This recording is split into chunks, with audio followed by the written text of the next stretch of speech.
All right, this is Vinny Tolman, and thank you for coming by. I appreciate it. And Yeah, my pleasure. Happy to be here. thank you, thank you. So we're live right now, and everybody will be joining us pretty soon. So yeah, if you'd like to start wherever you want to, that'll be great. And I appreciate you. Yeah, absolutely, brother. I'm here to discuss and share my experience I had back in 2003. So it's been quite a few years, but it was one of those experiences that you'll never forget. It was my death. And the way that my experience starts is I was an amateur bodybuilder. I was looking into some new supplements. I found a few that were doing really good with building gains on the body. And one of these was a product called furanone dihydro. And we ordered some from a few different companies, but they were on back order almost across the board. Everybody was on back order for the next 6 months or so. So me and a buddy of mine, we decided to order some from a company in Thailand. And we got this supplement, we took it, but what we didn't know is the stuff that was coming from overseas was 20 times stronger than the American products. So it was extremely toxic for our bodies. As soon as we took it, we both knew something was wrong with this batch. We decided to go down to a little local restaurant, fast food restaurant.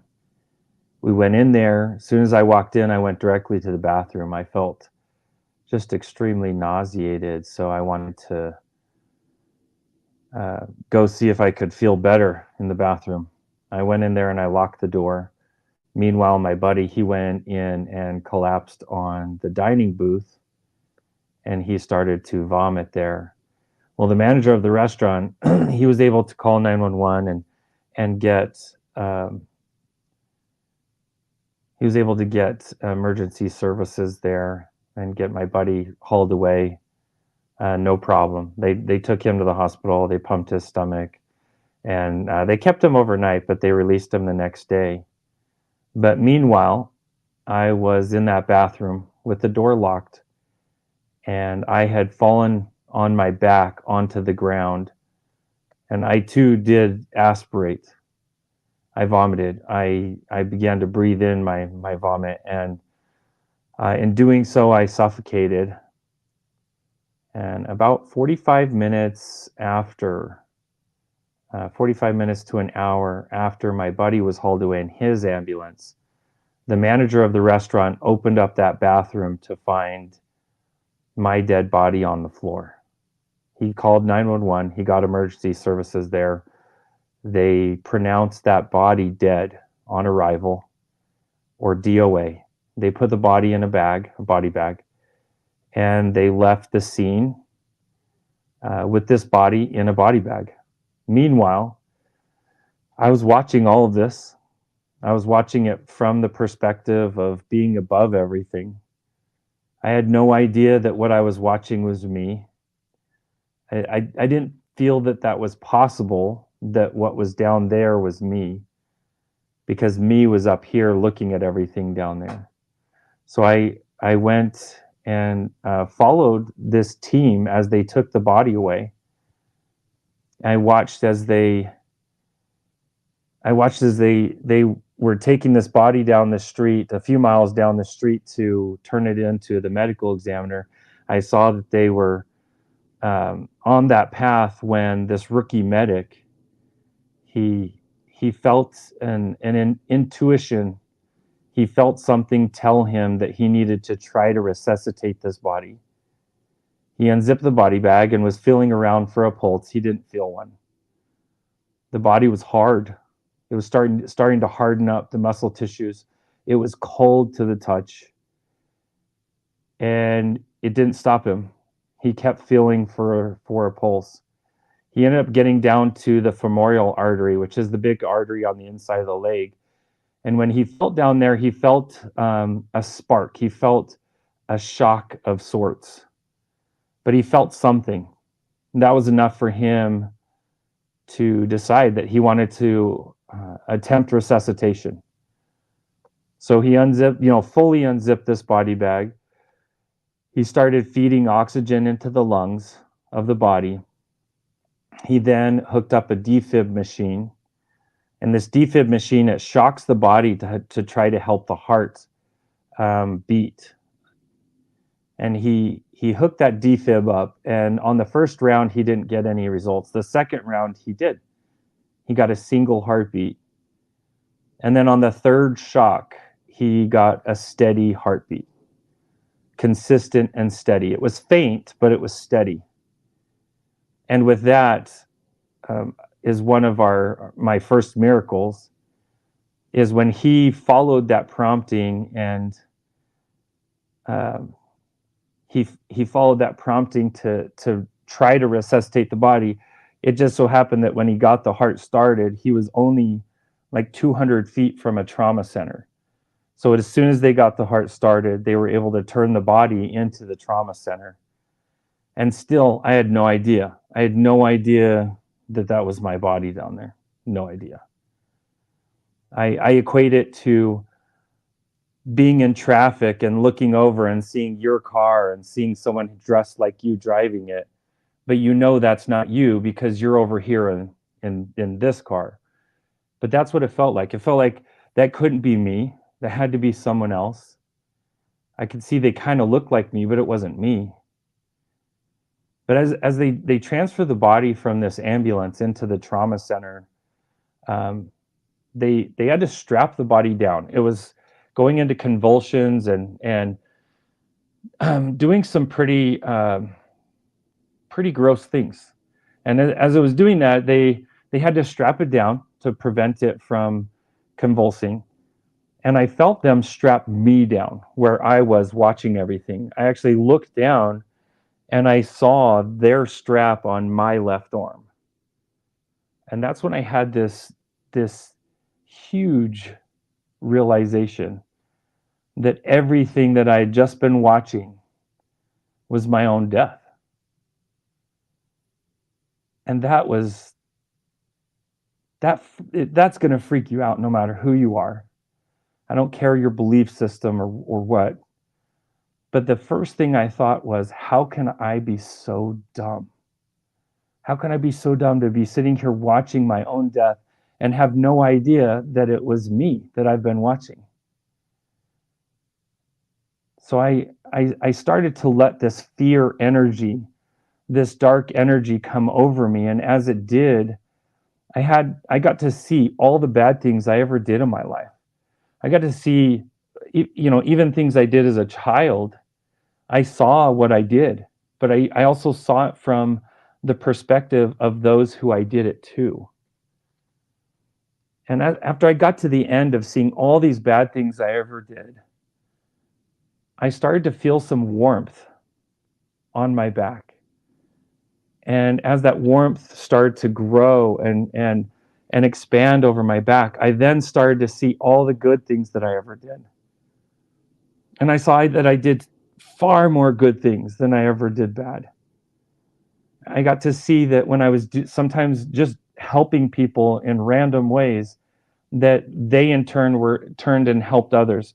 I got to see that all of us have kind of the butterfly effect where, the good things that we do, they compound with other people when they do good things. I got to feel the true value of a soul, and not just my soul, every soul. That we all have this tremendous value, and that our creator, no matter what name we want to put on the creator, our creator believes that we are a divine masterwork, that there was so much work put into bringing us to this world, to this place. And that's when I again felt that warmth spreading all over me. And I knew it was coming from behind me, so I turned around and I saw this man all dressed in white. He had a long white beard. He had just piercing eyes, that these eyes felt like they could reach out and hug you. And I see this gentleman. The first thing I think is, this has to be God. And he smiled, and without using his mouth at all, he said back to me directly in my mind or in my consciousness, he said, "No, son, I'm not God." And I thought about it for a moment. I couldn't think of who he could be other than God. And I grew up Christian. So I thought that is is that some weird way that he is Jesus himself? And as soon as I thought it, he answered and said, "No, son, I'm not Jesus." He said, "I am your guide. I'm here to help you go wherever you want to go. I'm here to help you go back to your body." And he motioned, like, go back to your body. And I looked back at all the hell that that body was going through. And there was no question, I did not want to go back to that body.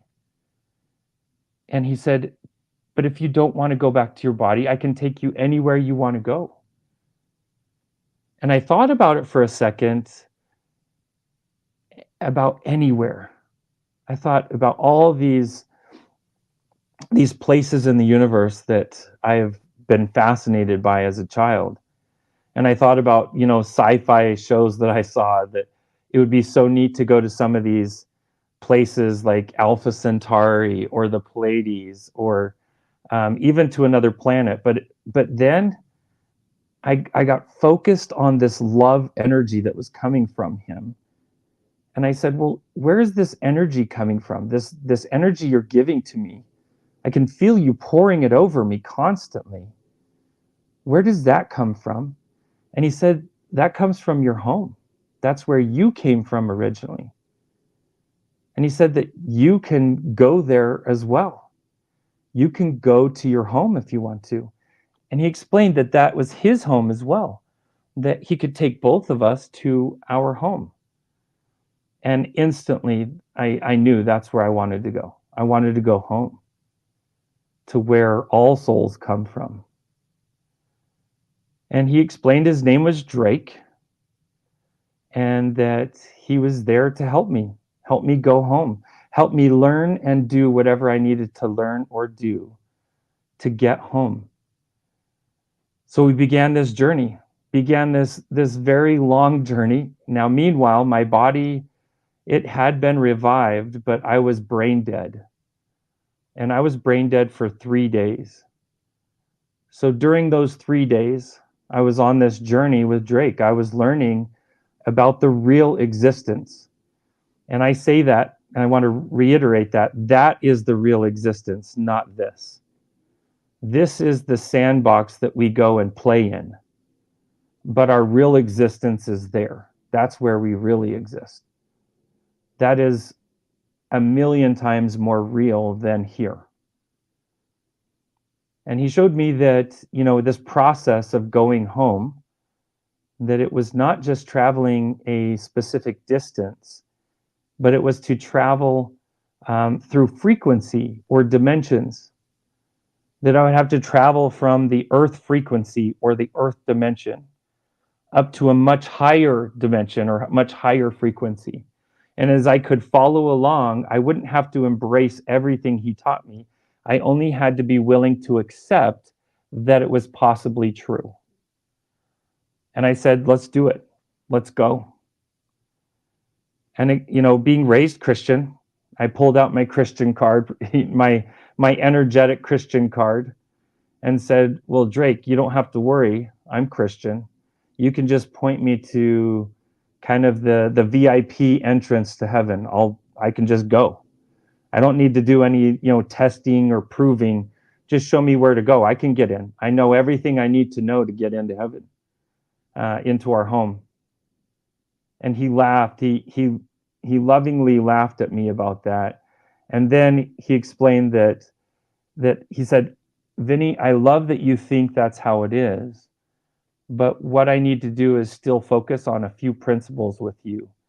And as you can accept or believe that those principles are possible, then we can keep moving towards home."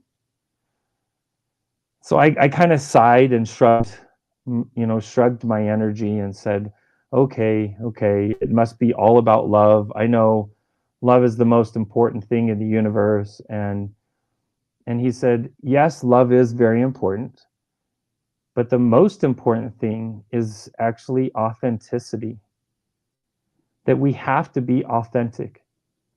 We can't have a false persona. We can't have a mask on when we go home, when we go to our heaven.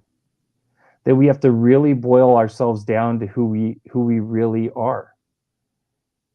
And he showed me that in my life I had a lot of masks.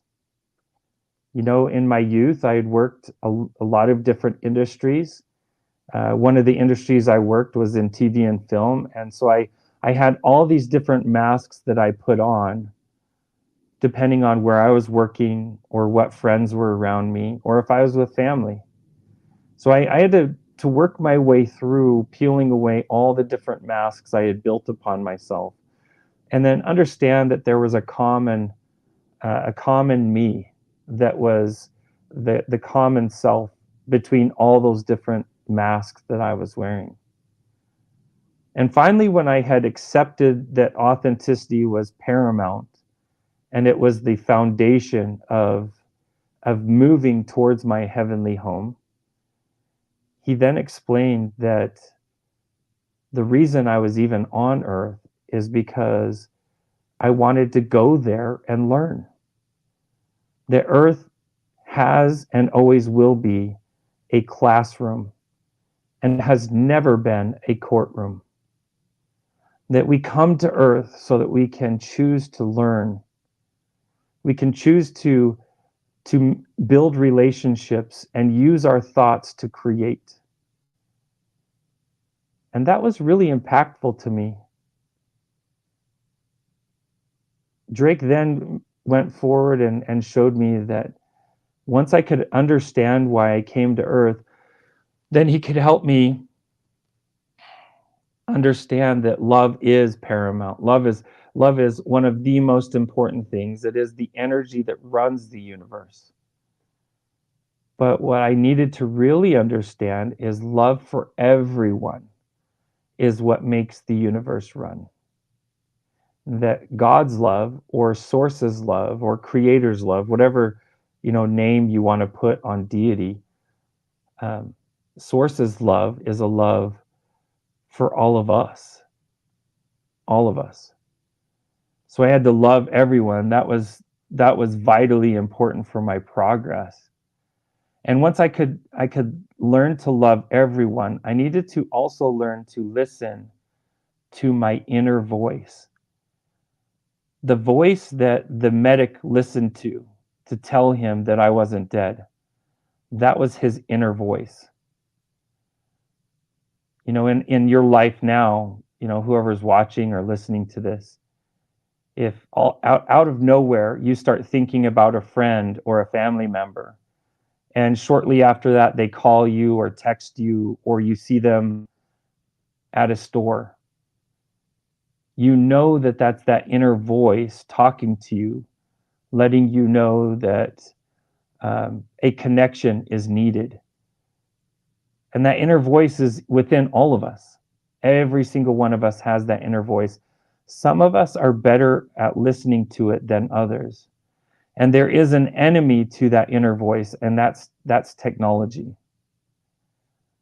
Using our technology responsibly is vitally important for our soul. And Drake showed me that in the future, I remind you, this was again back in 2003. There wasn't a ton of technology then, but he was showing me in the future that technology would try to replace God. And in fact, most people would worship their technology more than they would worship God. I've learned about a precious time early in the morning and late at night called the hour of power. And that's the 30 minutes right when you wake up and the 30 minutes before you go to bed. Those two blocks, those two 30-minute blocks, will tell you who you worship. What you put in that space of your day, that frames who you are. And if you put technology, if you put entertainment, if you put the news in your hour of power, then that is your God. And that if I want to have a personal connection with the real God, with Source, with the creator of this universe, I had to learn to honor my hour of power. I need to learn to honor a healthy relationship with technology. And that technology is like a wild horse. It can come into your life and rule your life, or you can learn to master it. And it can become a great tool, a great vehicle to bring you to new places and help you learn new things. But the difference between the two is us, what energy we put into it. But that's when he taught me that I needed to learn to release all prejudice. That if I could, you know, listen to my inner voice, learn to honor technology and use it responsibly, then I had to release all prejudice of any kind. And I explained to him I didn't feel I was prejudiced in any way. I was raised with two sisters that were adopted from a third world country. And I felt that having my two sisters, it helped me um, be not prejudiced to anyone. And Drake showed me that he was so grateful that I didn't feel I was prejudiced. But he also asked me, well, if you're not prejudiced, how do you feel about prejudiced people? And that's when I went off on him. I said, hey, I can tell you about prejudiced people. They're not good. They're bad. Most of them are very closed-minded. They are seeking to um, put others beneath them in some way of trying to raise them up. But really, what they're doing is tearing everyone down. And as I described my opinions of prejudiced people, Drake showed me that I myself was becoming prejudiced in the way that I was judging even prejudiced people. And that if I didn't want to be prejudiced myself, I had to get myself in a place where I could love all people, no matter whether they were perfect or imperfect in any way. And that was very, very profound for me. Here I thought I was not prejudiced in any possible way my whole life, only to find out I was prejudiced against prejudiced people. So that was a big eye opener for me. And in this progress of releasing all prejudice, Drake showed me that I have the power to create my own life by learning to control my thoughts. And if I can control my thoughts, I can control my reality. That our thoughts are the power to create in this world. He showed me that I could walk up to a vacant piece of land and I could have the thought to build a building in that space.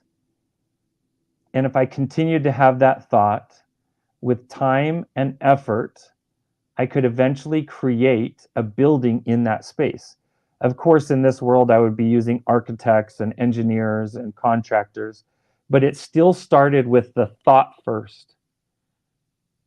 And that our thoughts are our magic wands that we can wave in the world and start to create.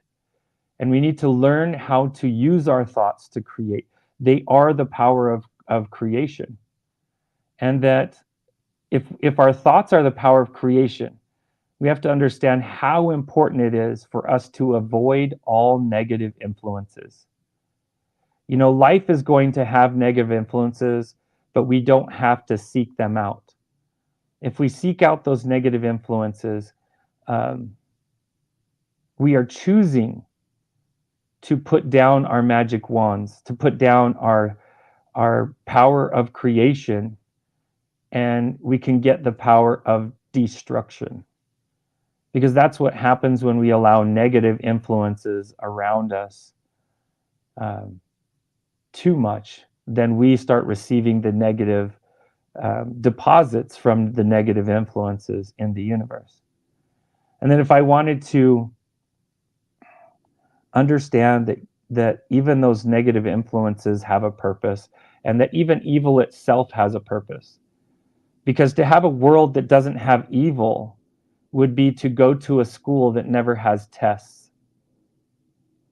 That we're here on Earth School to learn, to grow, to learn to create, to learn how to build relationships. While we're here, the force that resists the love energy is evil. And that evil teaches us, and it becomes the alternate choice. Take any good choice, and there's an alternate evil choice or bad choice. And that if we erase half of our choices so that there is only good choices, there is no learning. And that's why God has to allow bad things to happen, because we, mankind, we choose to do bad things. We do choose to do evil things as mankind. And a lot of times those bad choices that mankind makes, they create a very positive corrective energy. That the pendulum of life, when it swings to the evil, the corrective swing will always swing to the light or to the love. That there is a divine purpose in allowing us the freedom to learn. And that we could not learn if we erased or took away the option of evil. But the way God protects us through that is God puts a layer of love around this universe. That there is no evil on this planet that can be done to you that cannot be washed away in the first second that you feel the tremendous love that God has for you. And therein lies the insurance to allow that evil here on earth so that we can learn and grow, so that we have that choice. And then the last thing that Drake taught me is that we, all of us, are all one, every single one of us. We are all unified creations of God. That we are all fingers on God's hands, all of us. And that for me out here to do harm from me to any other being of any kind is only to do harm to me, because we are all fingers on God's hands. And that when we go around living our life and judging others, hurting others, we don't realize what we're doing is we're hurting ourselves. And Drake showed me the principle of the pointed finger. And the principle of the pointed finger is that as we point our energy at others, we're also pointing energy towards God. And we are pointing 3 times that energy back at ourselves. We are pointing that energy right back at us, 3 times stronger than anything we can point outward. So that it's extremely important for us to put positive energy out to others. That means we compliment others. We look for things to compliment, even when it's hard to find them. And we send love to others, to each other. And as we do that, all the love that we send outward, it also goes to our Creator. And 3 times that love rebounds back to us or comes back to us. And that principle of the pointed finger, if we could just embody that as a society, as a species of human on Earth, all wars would be over instantaneously. We would never have another war again, because we know that there's no good wars. There's no way to kill the bad without killing the self. And as I got through that last principle with Drake, I got to see this beautiful mist around this kingdom, and this kingdom, it was vastly larger than Earth. I From my perspective, I feel that you could fit a million Earths across this the span of this kingdom of what we call heaven or home. And as I approached this place, I could see this supreme light, the vibrant white light that was coming out of this place. As we got closer and closer, at first it just seemed like a sun, a huge sun, just so much larger even than our sun. And um, it had just so much white light coming off of it. As we got closer and closer and closer, I could see that the light was coming from everything in that kingdom, everything. So there in the heavenly realm, light is comes from source. So, if you look at the trees are emitting the light the same way that the sun emits light. But here on earth, when you're seeing light or you're seeing a tree, it's because the light is hitting the tree and reflecting onto you, and that's how you're seeing the tree. But there, everything is emitting light. It is source light. And I just started to get this excitement come over me. I didn't remember being in this place, even though Drake had told me this was my home. I didn't remember it was my home until my feet came down and actually touched the grass. And as my feet came down and touched that grass, I felt like I did find my home. I found the place that I always yearned to be. I found the thing that I felt like I missed from anything good in my life. I felt a love that was greater than any love that I had felt on earth ever before. And I could feel the ultimate consciousness of this basic simple grass. I could feel that every blade in that grass had a supreme consciousness, and that together this grass represented one aspect of source or one aspect of God. And that this grass, it literally sang. It had little frequency voices to every blade. And together, it was like a concert of love. You could feel the vibration of this energy as it permeated me. And it not only sang, but it had waves of light coming off of it, like vibrating off of it. And it also had a smell and a taste, just a very sweet, savory taste. And that as even touching it, I could savor and taste the lush love of this grass. And again, it was simply grass. You don't think that grass could be so amazing, but this grass, it was just life changing. And I started to walk around in this grass and connect to it. I could feel this connection. I could feel it was charging my soul. It was filling it with the love that the creator has for all of us.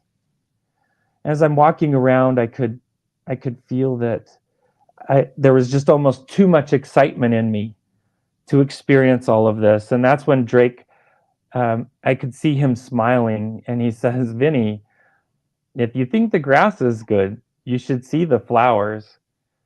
And I about lost it right there. I'm like, "What? There's flowers? Are you kidding me?" And as soon as I said that, he brought my consciousness from where I was, and he put my consciousness on the petals of a flower. And then I was feeling the same thing, but from the flowers. I could feel the warm golden energy coming off these flowers, and I could feel this liquid light inside the petals of the flowers, just like flowing. And I could feel that the flower loved me.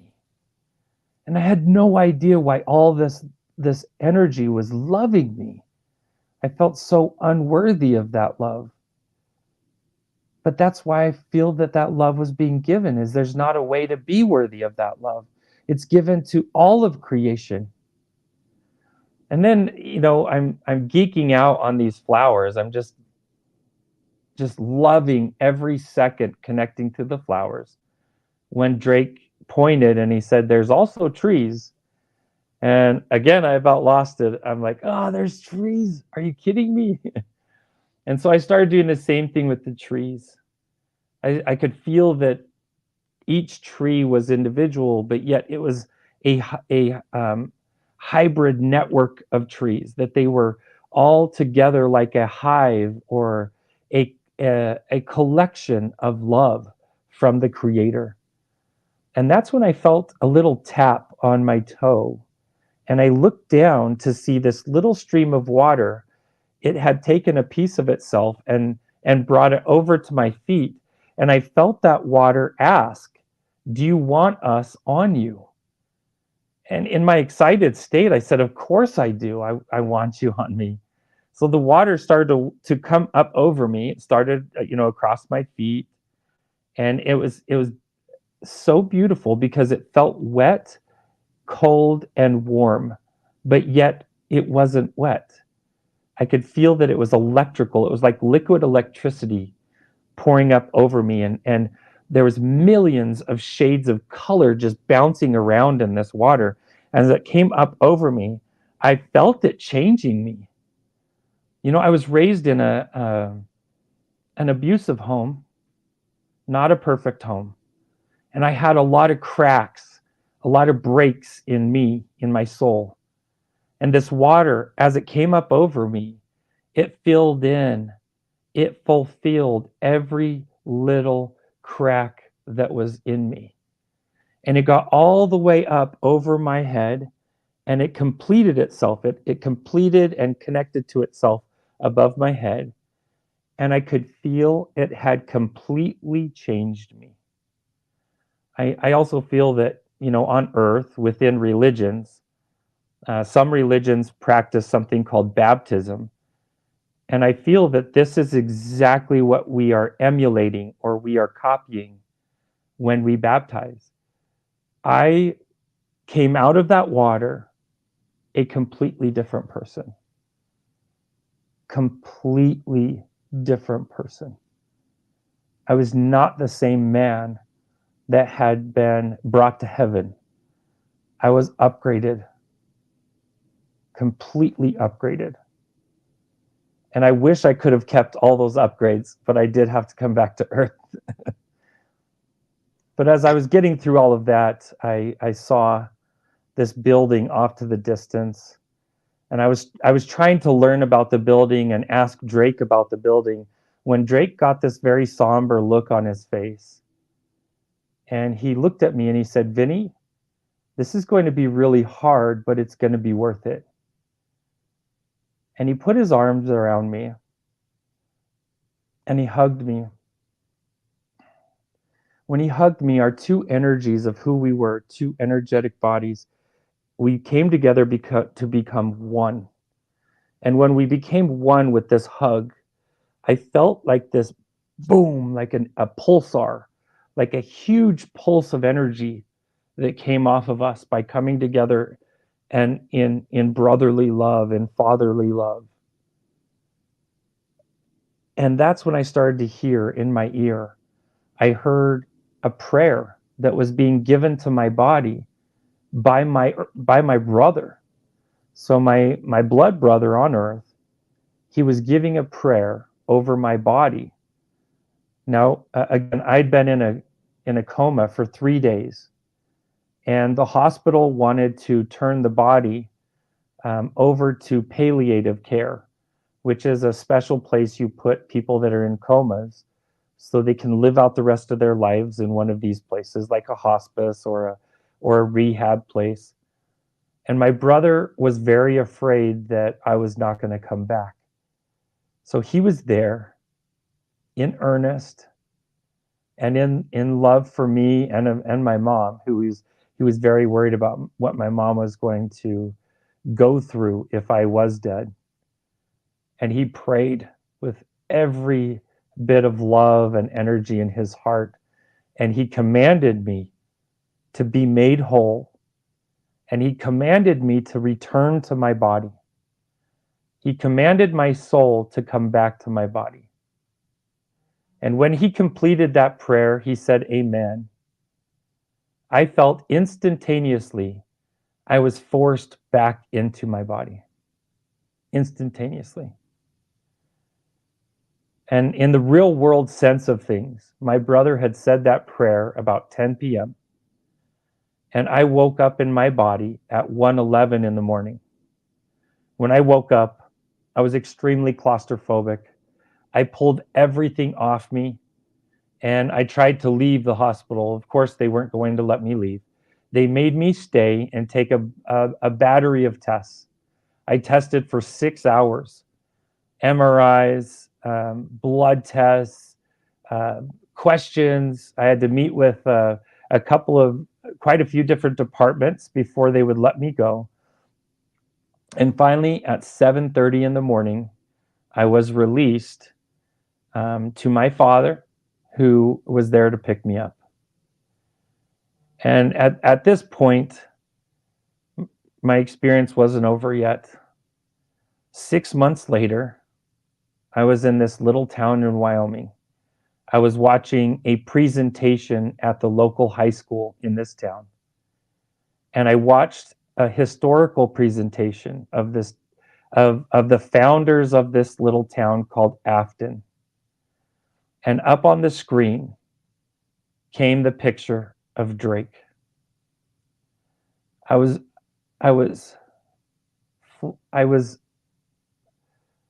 so flabbergasted. I couldn't speak. I couldn't do anything. It's almost like I got frozen as soon as I saw that picture of Drake. I didn't know who Drake was. Had no idea. I had never heard his name before back then. I didn't know who he was. But here was a picture of him. But the confusing part is it said his name was Charles. And I recognized his last name of Kazare. And when I saw that it said his name was Charles D. Kazare, I went to my grandmother, who she was a Kazare before she got married. And I said, Grandma, tell me about Charles Kazare. I want to know more about him. And her exact response was, oh, you mean great grandpa Drake? He's kind of famous in our family. And from that moment forward, I knew that this was much more than some type of oxygen-starved brain delusion or neurological issue. This was an actual event that had happened to me. And I needed to start figuring out how to implement what I learned from my experience. It was hard as hell to learn how to live after my experience. But what made it easier is meeting my wife of 21 years, Andrea. She was my saving grace. She was my sliver of heaven here on earth, and still is. And I credit her and all the others that God has put in my life since to either work with them or help them, or they help me. But I continue with this journey in learning and sharing my experience from dying. But that's my experience. And I'd be happy to take any questions if you've got them, Prop. Yeah, that was incredible. That was like listening to an audio book, of one of your books there. So it's very detailed. I like it, man. So you said that the water went onto your feet. Were you barefoot at the time? I was, yeah. So you still, like, in heaven, you still have a body, but it's not like the hard, tangible body here. It's an energetic body, and it looks just like these bodies, but they're much larger. I would say that they're, 2 or 3 times taller than our bodies here. But yes, I was in my energetic body with that.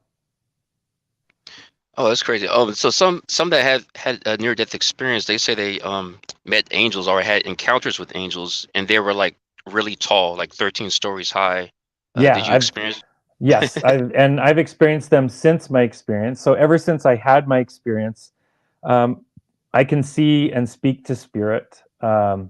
I can see a lot of the things that are going on around us that we have no idea are going on around us. There is whole other worlds coexisting with us in our same dimension. We're just not aware of them. Um, there's been quite a few times in history where certain new technology is used, and when it's used, they're seeing some of these alternate dimensions coexisting with us. But that's common. We've got so many things going on around us, but angels is one of the most beautiful aspects of our existence. They are very real, very, very real. It's our intention that invites them into our lives.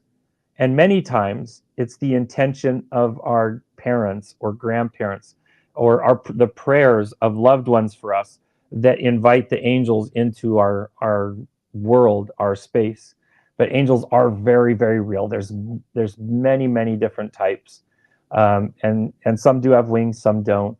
But I'll tell you, I know for a fact that angels are more real than your front door. They're more real than the chair you're sitting in right now. They are more real, much more real. They are an eternal entity, whereas your front door is not, your chair is not. Even the body you're driving around in this earth school, that's not eternal. But what is eternal is your soul, your spirit, and so are angels, eternal.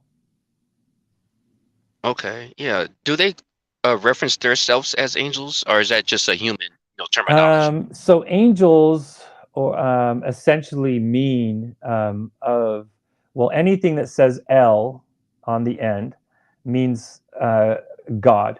So in Hebrew and some aspects of Aramaic, when you see El, it's representative of God. So angel would be like message from God or messenger from God. But the head angel of being messengers would be like Gabriel or Gabriel. Um, they would be the one to be the one over being a messenger. But an angel I love to work with, and I tremendously respect is Archangel Michael. He is very real. He represents the divine masculine. He represents the Michael, which means like the strength or protection from God. And every angel has a very specific energy to them, and they work with each other, they work with us. They are God's workers, they are the workers that represent God. Sounds good. So when it comes to guardian angels, do we just have one or more than one? Do you know? No, we have lots. Most of us have lots. The least amount of angels I've ever perceived on someone was two. That was the least. And when I say angels, let me be more specific. I perceived one angel on that person, and I perceived one ancestor on that person. To me, they're both functioning as protectors or messengers. So to me, officially, even though they themselves had come here and lived, and now they were functioning as a protector for one of their ancestors, I would still call them an angel or a guide or a protector. But yeah, the least amount I've ever seen was two. Most of us have um, 3 to 5 to 15, depending on our purpose with what we're doing with our life, how much of an impact we're having with others in a positive way. The more positive impact we have, the more angels we're getting, or protectors and messengers we're getting. It's a beautiful thing when you can see and feel all this protection around people. You realize that this is not just a rock, spinning around the sun that's random or happenstance. I mean, to believe that this is all random it would be the same idea as throwing a bunch of rocks in a bag and shaking it around and eventually thinking you're going to create a pen or create a cell phone. Like it would never happen. That's not possible. And when you understand humans' place in the universe and our spirit's place in the universe, you understand there's no happenstance. It's all by intelligent design from the creator, from source. Exactly. So regarding Earth, 'cause you mentioned rock, were you able to see details of the Earth from where you stood?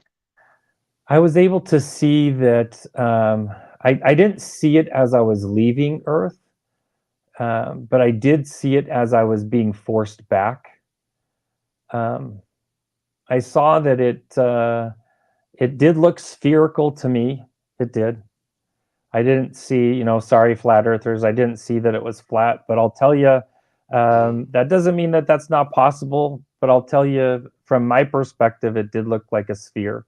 And as I came down, um, and I was back in my body, I was coming from a much higher dimension where I was much larger, and so I was being compacted back down.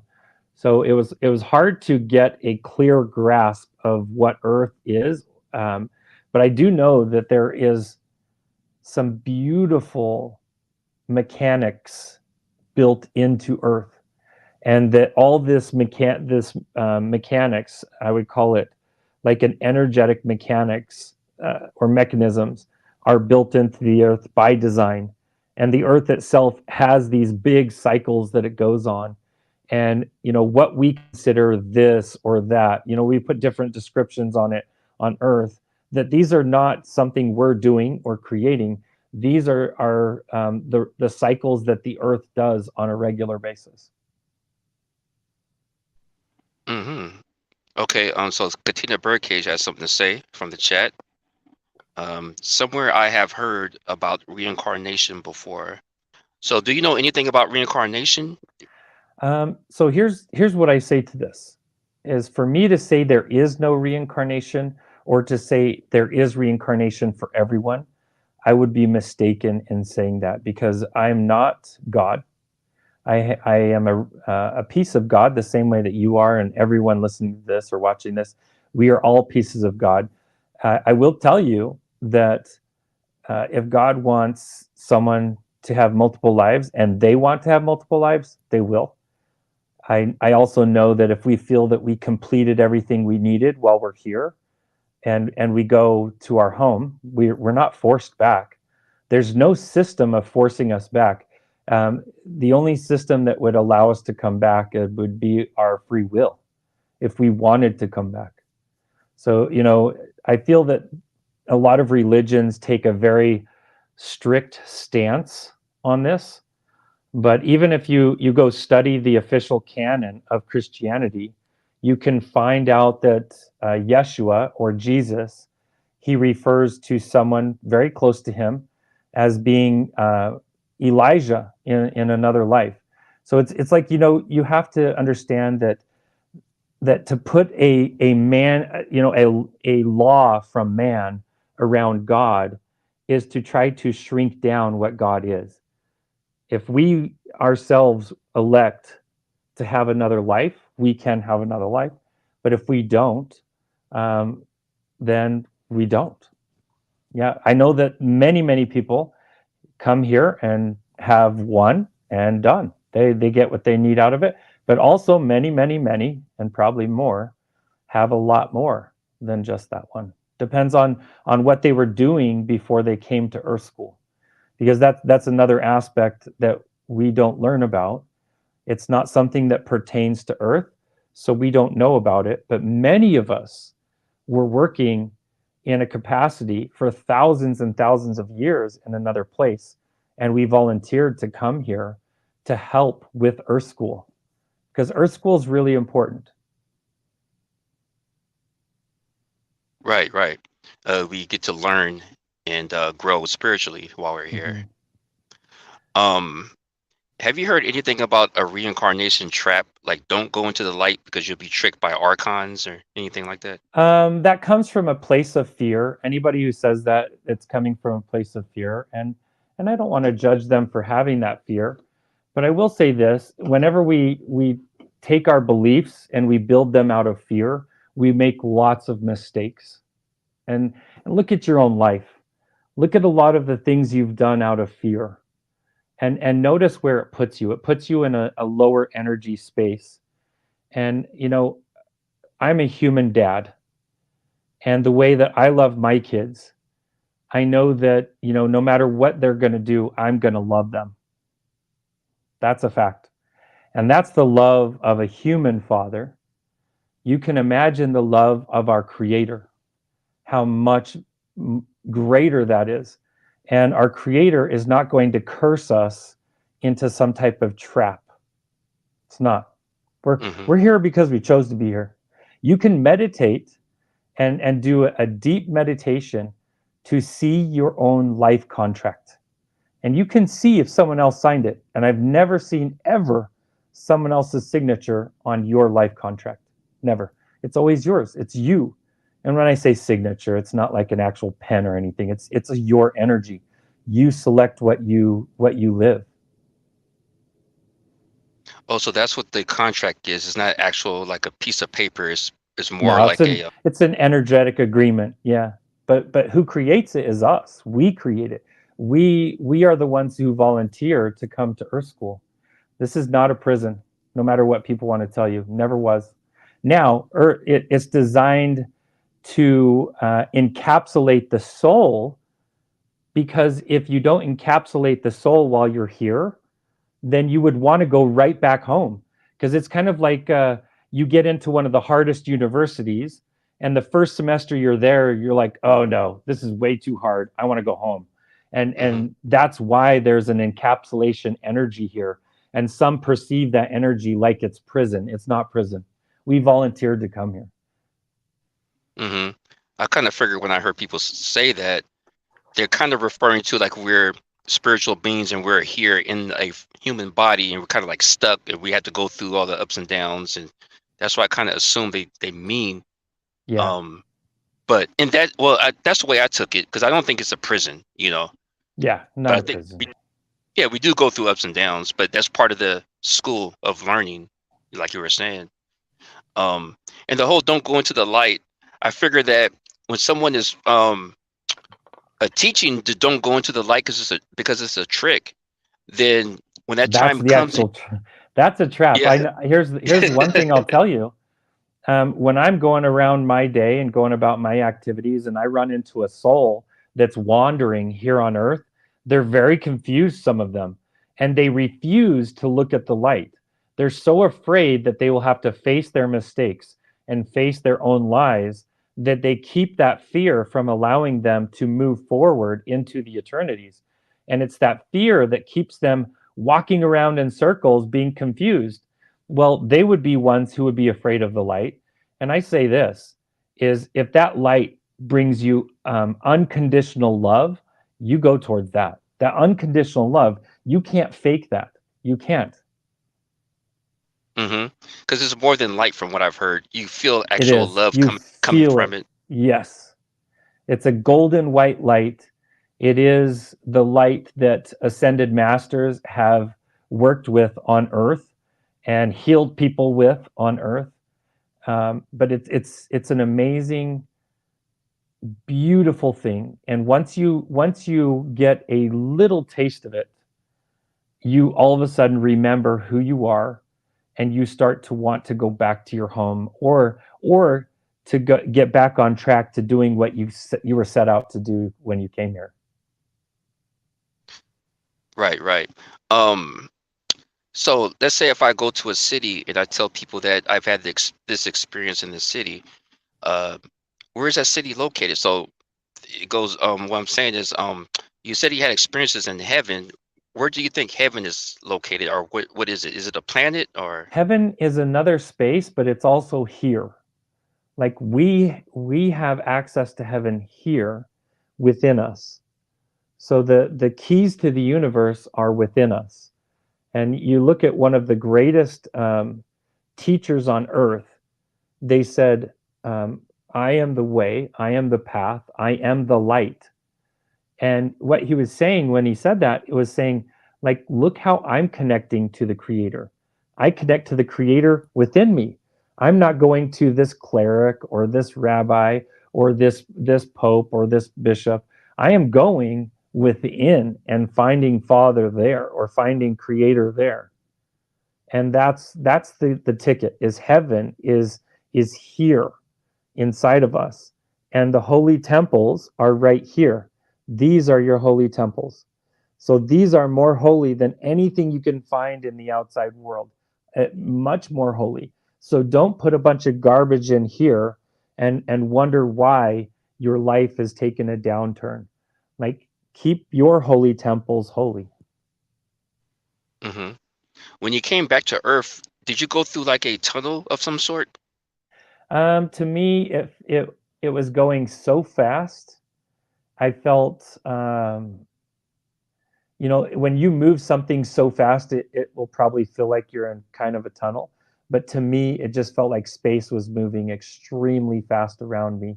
And then, bam, I woke up in my body. Okay, okay.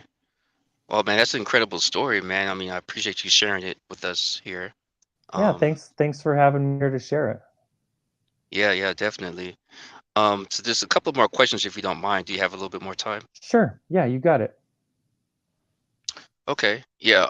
So I've had a couple of out of body experiences myself, and I found myself outside of Earth, and I was able to see Earth. So I agree with what you're saying about the shape of Earth.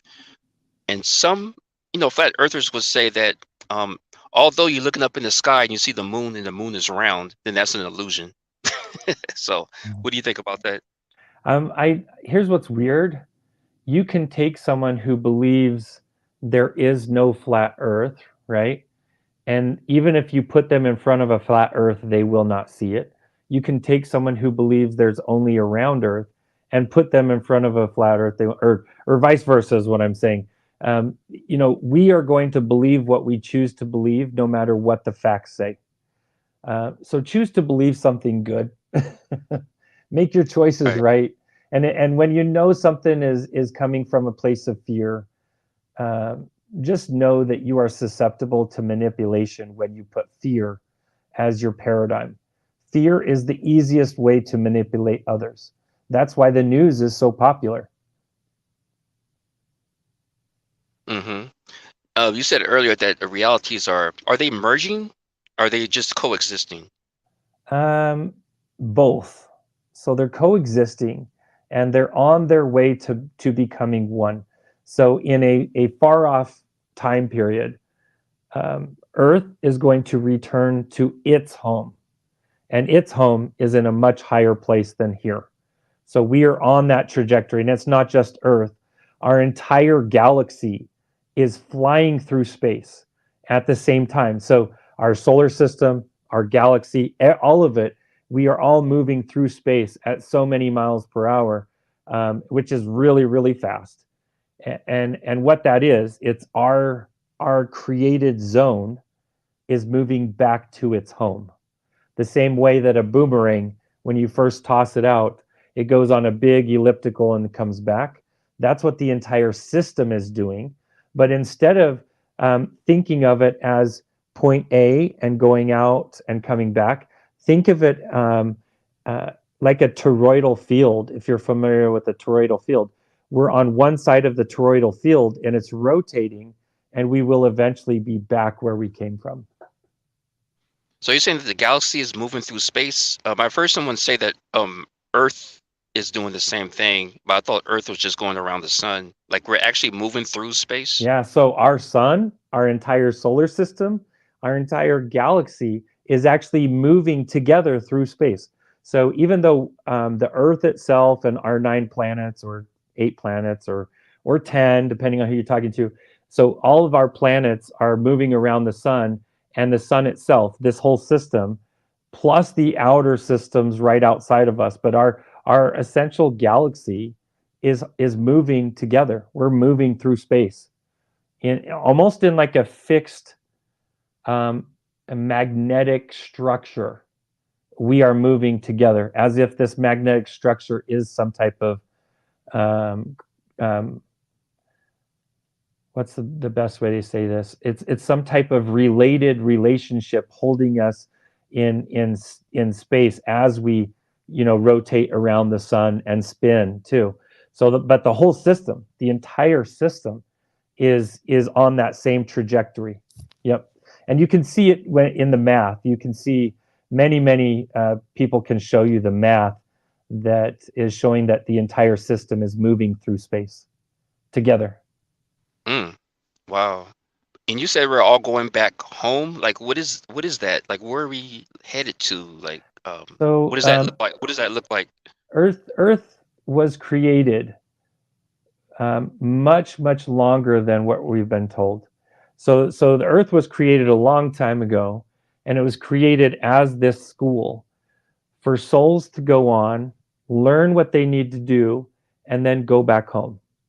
And there's been many epochs, of time where souls have done this. So there we can see in the ancient past many times this has happened. It's just in modern times, it's you have to really dig deep to find those separate epochs, those separate segments of time. Yeah, but that's what the Earth is doing. It's just, or sorry, not the Earth, but our whole system. It's going in and out of that toroidal field as it's also spinning. Okay. Well, one more question, if you don't mind. You said you could see things that's around us.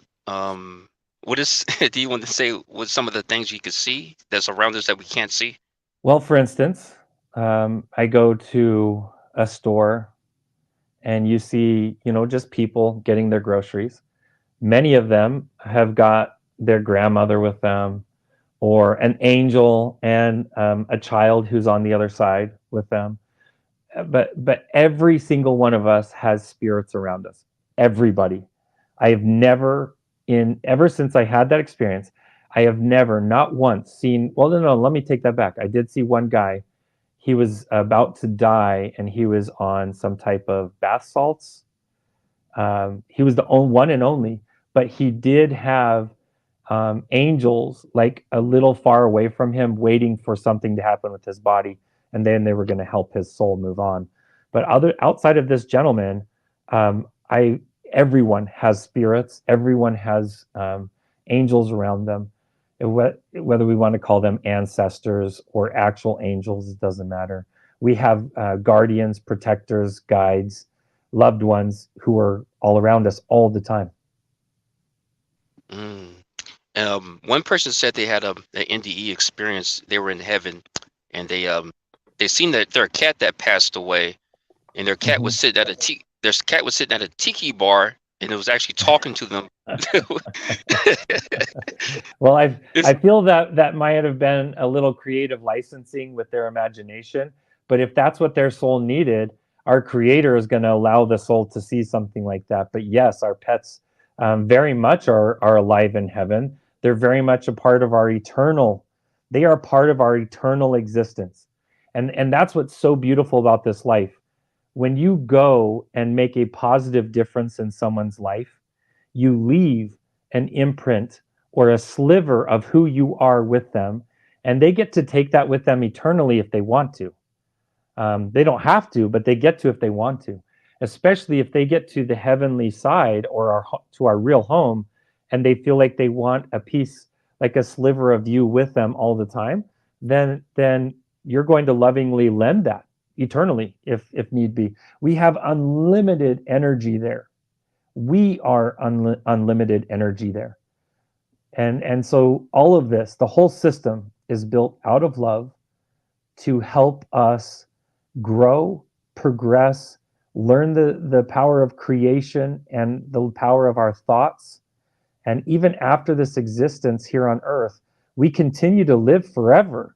We lived forever before here, and we're going to live forever after here. So think about that. Hundreds of millions of years before this, eternal before this, and eternal after this. Yeah, I don't think we're wagering an eternity before this to capture whatever we do here and freeze us in our progress for eternity after this. And that's what some religions teach. And that's and just even think about it with an open mind for 5 seconds, you know that's not possible. That if the creator loves us, we are not frozen in our progress. We get to continue our progression even after our earth life, even after earth school. Okay, so we always exist. This will be Yeah. my last question. What do you think about UFOs and the alleged beings that fly them? Well, I'll tell you, it, if you look at our ancient past, you will see our future. If you look into our future far enough, you will see our ancient past. And what I mean by that is there UFOs? Unequivocally, yes. For anyone to think there's no such thing as a UFO, you're not in touch with anything of truth. They're seen, reported all over the world. You can see them in medieval paintings. You can see them before they were even, termed UFOs. They were termed as messengers or angels. So it's funny when people say there's no such thing as UFOs. That's like saying there's no such thing as gravity. You can't see it, but it's there. Eventually, with the right experiment, you can see gravity, right? Grab an apple and drop it on your foot. You're going to see gravity. So there's ways to see that influence of gravity or magnetism. It's the same thing. But with UFOs, yes, they're very real. But here's the one thing we don't understand is I would say a lot of them are us. They're either us with our secret military programs, or they are us from the future coming and visiting us. And I've heard other people say, if there's such thing as UFOs, where are all the tourists? That's what the UFOs are. Those are the tourists. Those are the ones coming back and seeing us and watching us. And they have rules. I know that they have rules. I can feel that they have rules around them. They're not allowed to intervene in many circumstances, but in other circumstances, they are obligated to intervene as well. But what do they mean by where's the tourists? They actually are the tourists, right? You Yeah, know? they're the tourists. They are the tourists. The UFOs are the tourists. They are the ones that are enthralled with the past. They are the ones that are coming from our future or coming from our ancient past, which is the Hmm. same place. But couldn't they also be like other beings that are not human? Absolutely, they could. Yeah, I know for a fact that the universe is full of life, full of life. It's like looking at the ocean and saying there's only one species of creature in the ocean.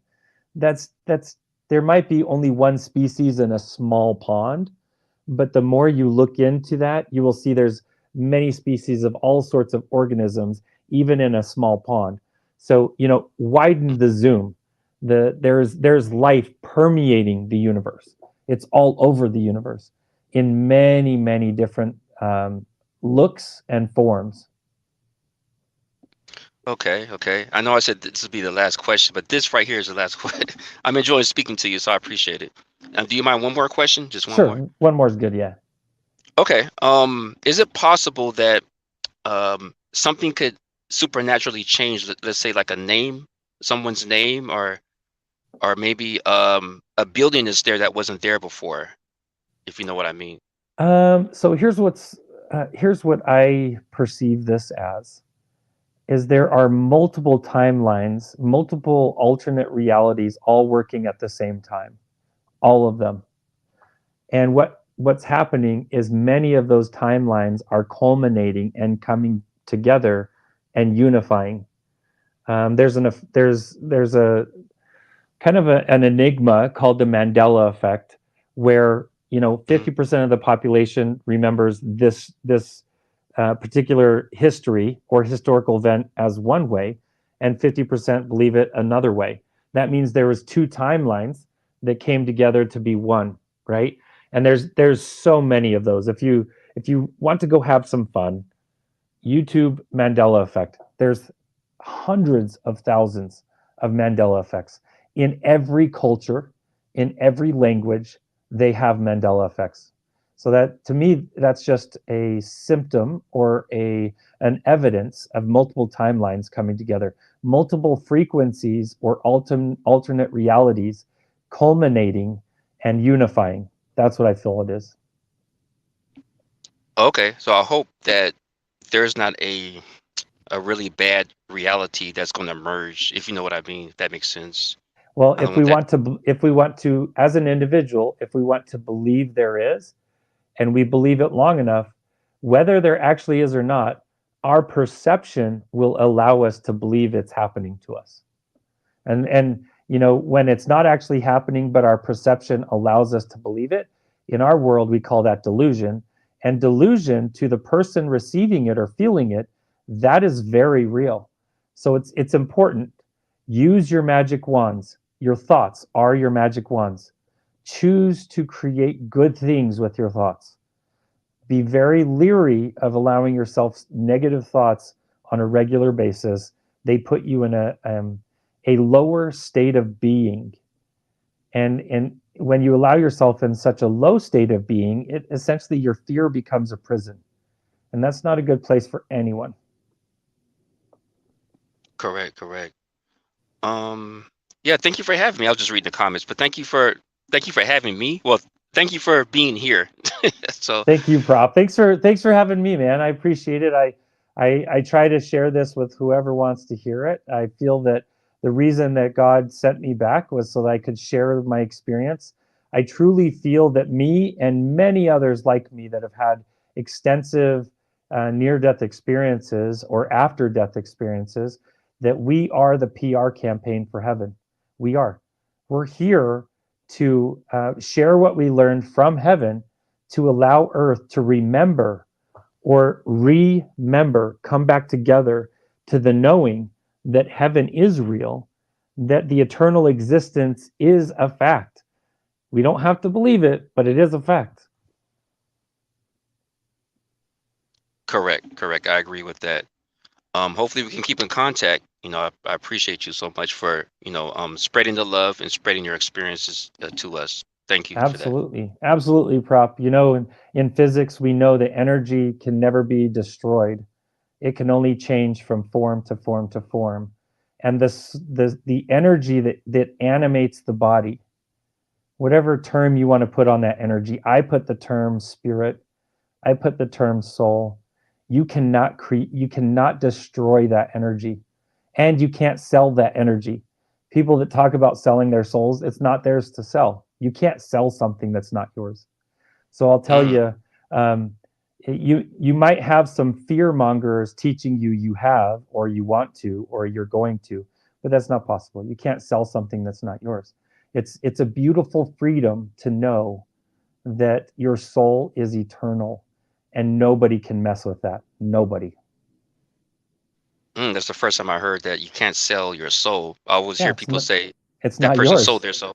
Right, right. If you could get a silver-tongued serpent around you, meaning a good manipulating person around you that might convince you that you've sold your soul to something, but you can't. You can't sell what's not yours. Mm, nice. I like that. I like that. Man, this has been very, very great. Like I said, it's like listening to an audiobook. I loved your you know, everything that you said so thus far. So thank you so much for this. And I guess I'll see you soon. Hopefully, I could talk to you later, even if it's offline. Yeah, If sounds great, you brother. allow it. Sounds All right, cool, awesome. man. Thanks All for right, the cool. work you do. I really appreciate your channel. I appreciate all these channels that are putting out positive entertainment, positive information. It's helping raise the consciousness and raise the love energy of this world. So thank you for doing what you're doing. I know that you're on a mission. I know that you know you're on a mission too. So keep doing it, brother. Uh, You're doing an awesome job. oh, do you actually feel something from my spirit or something, or what? What's going on? Absolutely. You're on a soul mission. I know you are. Yeah. And that's why you're driven to do this. You're not doing this because you're bored. You're doing this because you feel an inner pulling. And that inner pulling is your DLP. That's your divine life purpose, brother. So Mm, so so props to you for your DLP. no pun, huh? Props. Exactly. All the props to you to prop. Yeah, and thank you too for. I appreciate you coming back from heaven and you're able to talk about your experience and share it with everybody. So thank you for that. My pleasure, man. If I could share one last message with your audience or whoever's going to watch this, just know Hmm. this: there is a loving Creator who supremely loves all the creations that they have made, and don't forget that. Don't forget that you are the divine masterwork, preciously important to Source, to the Creator. Nice, nice, nice. Thank you so much. Have a Thank good you, one. I bro. appreciate you. All Have a right. blessed Thank night, brother. Bye bye. you too. Thank you.